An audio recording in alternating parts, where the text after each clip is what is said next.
Assalamualaikum warahmatullahi wabarakatuh. Perkenalkan, nama saya Rani Ovalia dengan NIM 42024273031. Di sini saya akan menjelaskan tentang matkul bangunan gedung hijau. Pembahasannya meliputi bangunan gedung sekolah dasar di negeri Pontianak.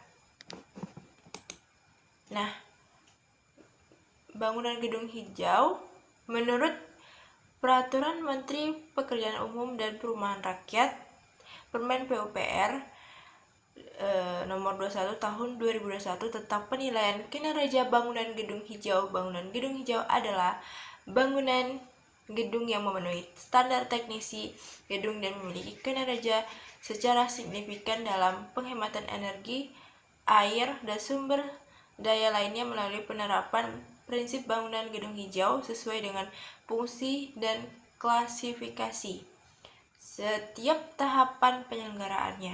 Secara sederhana, bangunan gedung hijau merupakan bangunan yang dirancang, dibangun, dioperasikan, dan dikelola dengan memperhatikan aspek keberlanjutan sehingga mampu menghemat energi, menghemat air, menggunakan material dan sumber daya secara efisien, mengurangi dampak negatif terhadap lingkungan serta menciptakan lingkungan yang sehat, produktif bagi penggunanya sepanjang siklus hidup bangunan. Nah, tentang parameter bangunan hijau, berdasarkan Peraturan Menteri PUPR nomor 21 tahun 2021 tentang penilaian kinerja bangunan gedung hijau, penilaian bangunan gedung hijau (PGH) dilakukan berdasarkan 7 parameter, yaitu parameter 1, pengelolaan gedung tapak. Tujuannya sendiri meminimalkan dampak pembangunan terhadap lingkungan sekitar. 2, efisien penguruan energi, mengurangi konsumsi energi dan emisi. 3, efisiensi penggunaan air, menghemat air bersih. 4, kualitas udara dalam ruangan, meningkatkan kesehatan dan kenyamanan penghuni. Penggunaan material ramah lingkungan, menjaga lingkungan dengan menggunakan material yang tidak merusaknya. Pengelolaan sampah, menjamin operasional bangunan yang efisien dan berkelanjutan. Pengelolaan limbah, mendorong penerapan teknologi dan strategi baru yang ramah lingkungan.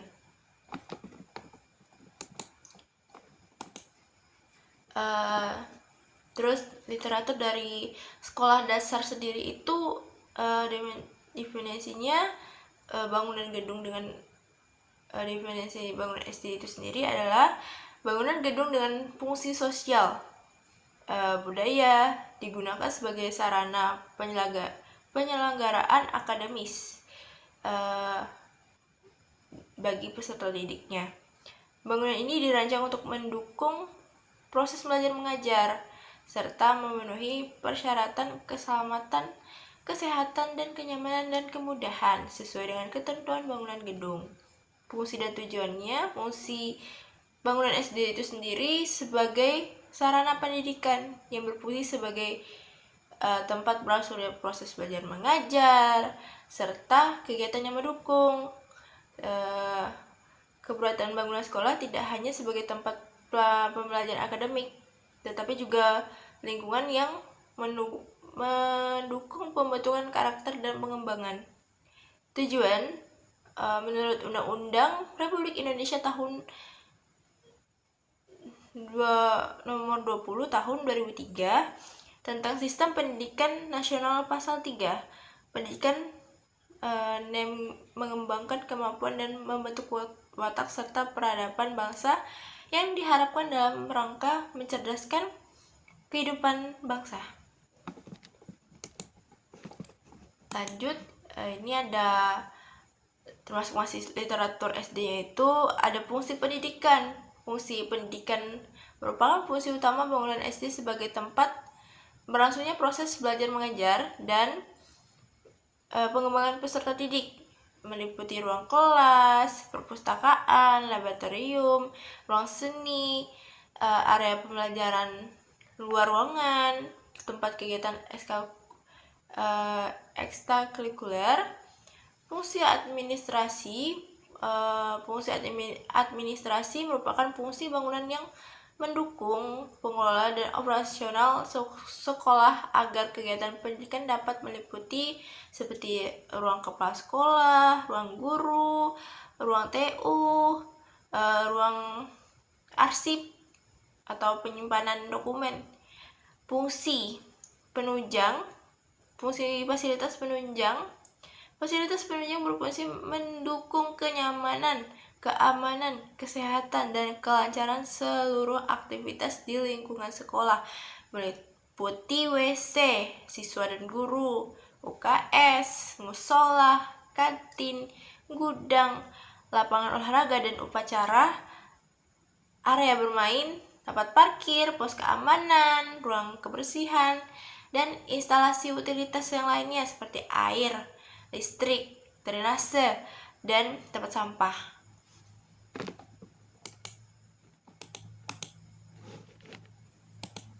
Nah, persyaratan perancangan bangunan SD itu meliputi persyaratan keselamatan. Contohnya seperti struktur bangunannya, ya pasti kokoh, stabil, ya, dan aman. Terus memiliki jalur evakuasi dan akses darurat. Menggunakan material bangunan yang aman dan tidak mudah terbakar, memiliki instalasi listrik yang aman, menyediakan pencahayaan dan ventilasi yang memadai, dirancang tahan terhadap bencana, terutama gempa, sesuai kondisi wilayah.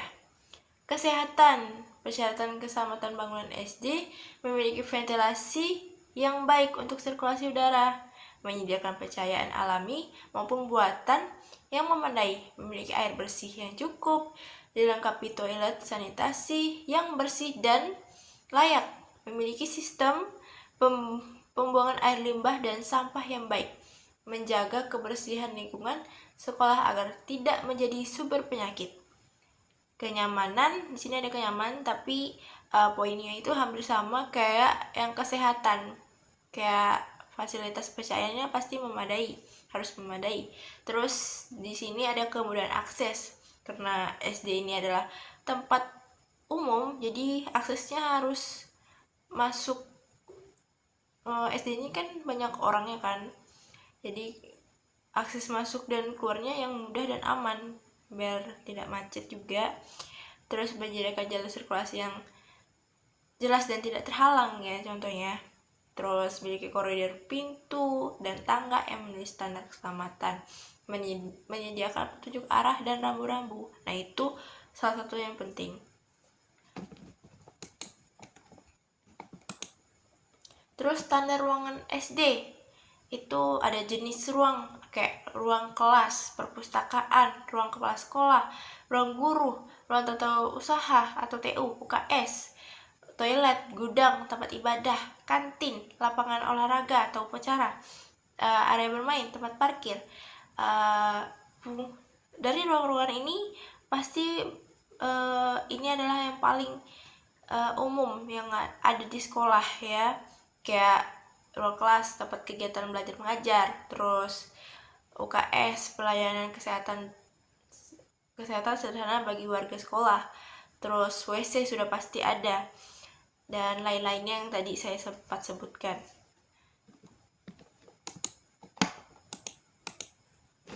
Terus ada sistem utilitas fungsi, sistem penyediaan air bersih. Ya pasti kantin butuh kebutuhan air. Terus wastafel dan toilet sekolah juga butuh air. Sistem pembuangan air limbah.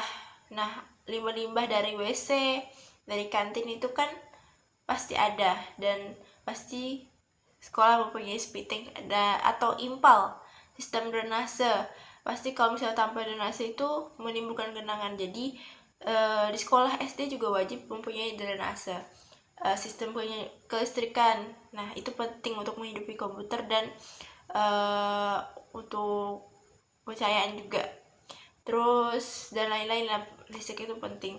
Terus sistem ventilasi, menjaga sirkulasi agar ruang tetap sehat dan nyaman. Terus sistem pencahayaan, memiliki pencahayaan alami dan buatan. Nah, alami juga perlu, buatan juga perlu. Sistem proteksi kebakaran, meliputi apar, alarm kebakaran sesuai kebutuhan.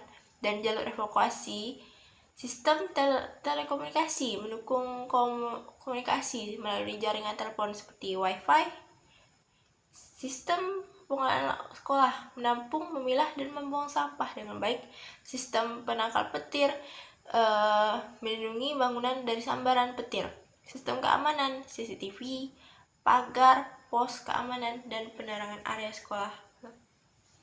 Sistem struktur bangunan, elemen struktur fungsi di setiap bangunan pasti ada pondasi, slup, balok, plat lantai, dinding, ring balok, struktur atap, kuda-kuda, gording, usuk, reng, apa, dan penutup atapnya. Dan itu sudah pasti ada di bangunan mau bukan SD pun pasti sudah ada. Terus ini dari peraturan dan standar yang tadi yang sempat kita bahas, itu di sini ada terdapat sumbernya. Ini yang paling banyak kami temukan itu dari Kementerian Pendidikan, Kebudayaan, Riset, dan Teknologi, Peraturan Menteri Pendidikan Nasional Nomor 24 Tahun 2007 tentang standar sarana dan prasarana untuk SD, MI, SMP, SMA. Terus yang keduanya itu Kementerian Pekerjaan Umum dan Perumahan Rakyat, Peraturan Pemerintah Nomor 16 Tahun 2021, Peraturan Pelaksanaan Undang-Undang Nomor 24 Tahun 2002 tentang bangunan gedung. Itu yang paling banyak yang tadi menyumbang.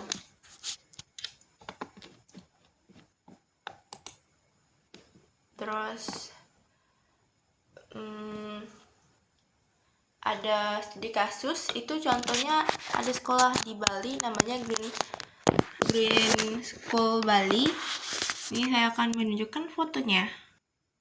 Ini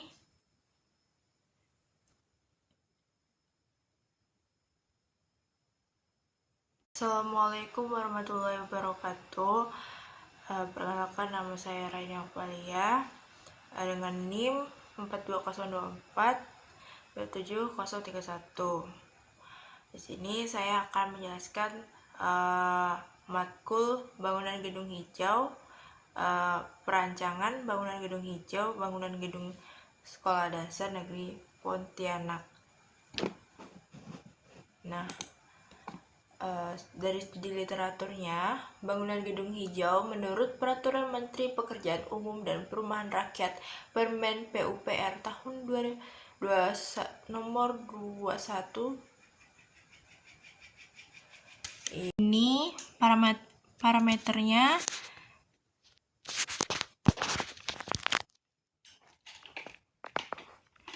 meliputi pengelolaan tapak, estimasi dan konservasi energi, konservasi air, penggunaan material, kualitas udara, dan kenyamanan.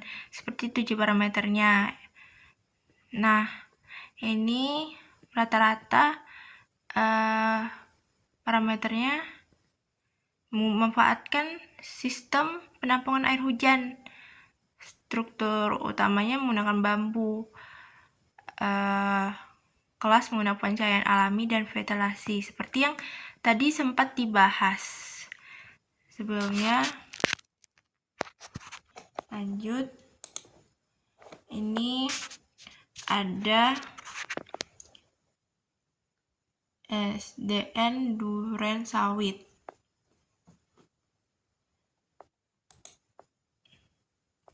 Ini pengolahan tapaknya dianalisa terbilang baik. Penataan tapak mengurangi efek pulau panas, meningkatkan resapan air, dan menciptakan lingkungan belajar yang lebih nyaman. Terus ini pemanfaatan energi terbarukan dan desain masif, mampu menekankan konsumsi energi serta emisi karbon proporsional. Dan lanjutnya ke bawah, rata-rata penilaiannya baik ya. ini ada SDN Grogol Selatan 9 Jakarta. Nilainya sama juga, baik. Ini SDN Ragunan 08.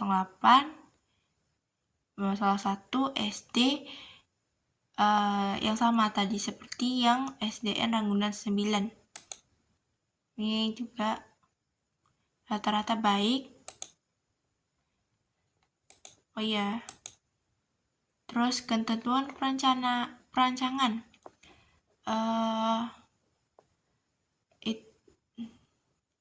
Dua kelas A dan B dari kelas 1 sampai kelas 6. Totalnya adalah 12. Ruangan kelas berukuran 7x8. Sebuah kantor guru 7x8, perpustakaan 7x8, perpustakaan wajib pakai AC. Kuantitas EWC, tangga bangunan, ketinggian bangunan 2-3 lantai, lab komputer 7x8, lab komputer wajib pakai AC.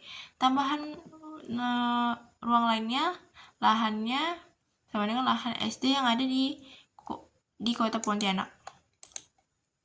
Ini adalah lahannya. Lahannya sendiri terletak di Jalan Ahmad Yani, nomor 9 Akcaya, Kecamatan Pontianak Selatan, Kota Pontianak. Terus ini luas lahannya adalah 5.000 meter persegi. KDB, KDH, GSB-nya 15 meter. Zonanya sendiri itu perkantoran, pendidikan, dan pemerintahan. Hitungan koefisien lantai bangunannya. Terus hasil perancangan kami. Nah, ini ya, bisa dilihat di denah lantai 1 itu kebanyakan ruang perpustakaan, lab komputer, terus WC guru, ruang cashback, dan lain-lain. Musola juga. Terus di denah lantai 2 dan lantai 3-nya itu lebih ke ruang-ruang kelasnya. Ini berbentuk U ya.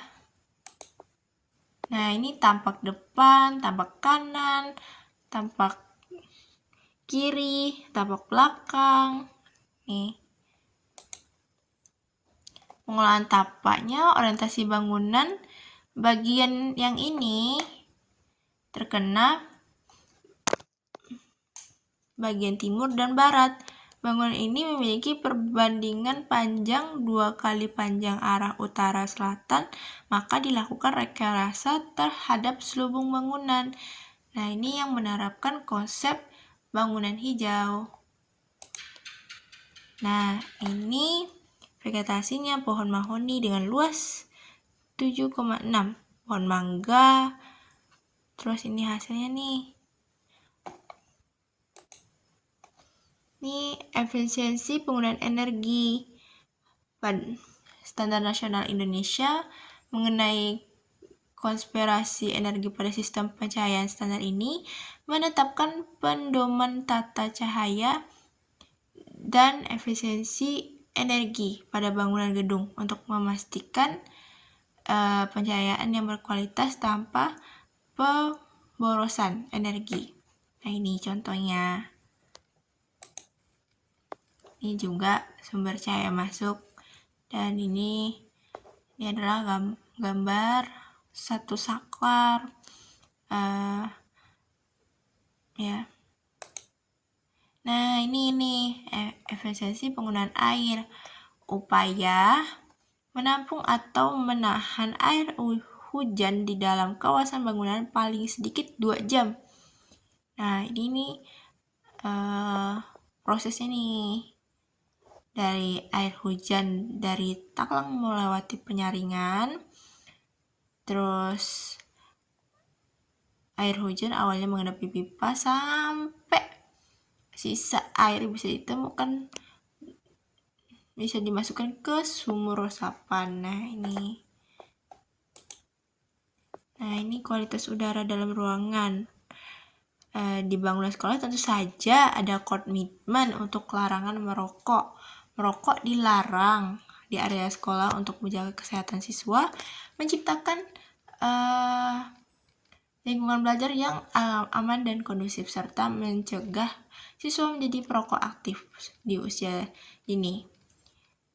Terus bangunan ini memiliki peringatan dan rambu larangan merokok di seluruh bagian bangunan gedung, baik itu di ruang-ruang kelas, kantor, perpustakaan, musola, toilet, dan koridor. Ini penggunaan material ramah lingkungan. Penggunaan material ramah lingkungan merupakan salah satu aspek penting dalam bangunan gedung hijau. Pada poin ini, bangunan dirancang menggunakan cat yang tidak mengandung zat pencemaran berbahaya, seperti kadar VOC yang rendah atau bebas timbal. Terus cat ramah lingkungan dipilih karena dapat mengurangi pencemaran udara dalam ruangan, sehingga kualitas udara menjadi lebih baik dan penghuni bangunan lebih sehat. Selain itu, cat jenis ini juga mengurangi dampak negatif terhadap lingkungan selama proses produksi, penggunaan, dan maupun pembuangannya. Terus ini penggunaan material ramah lingkungan. Nah, ini nih, ada material lokal dan material impor. Nah,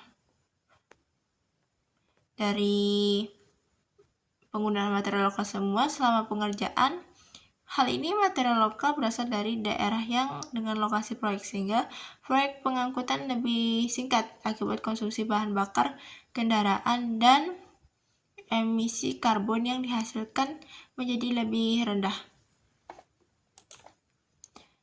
Ini alur dari pengelolaan sampah.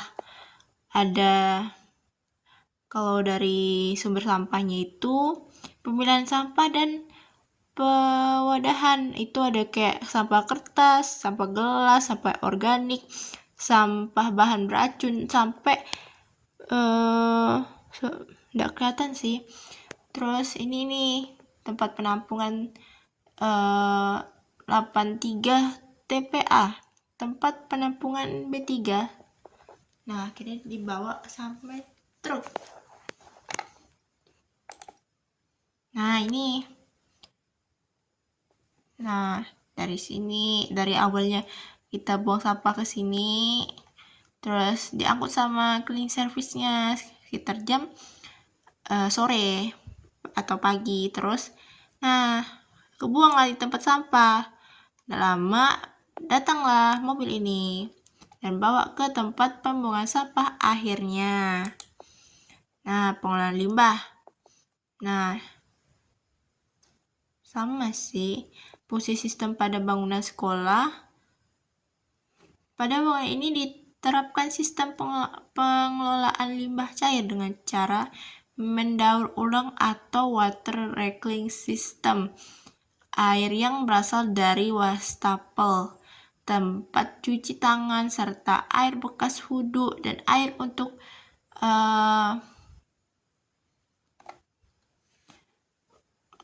bak menampung. Selama itu dia air diolah pada unit water.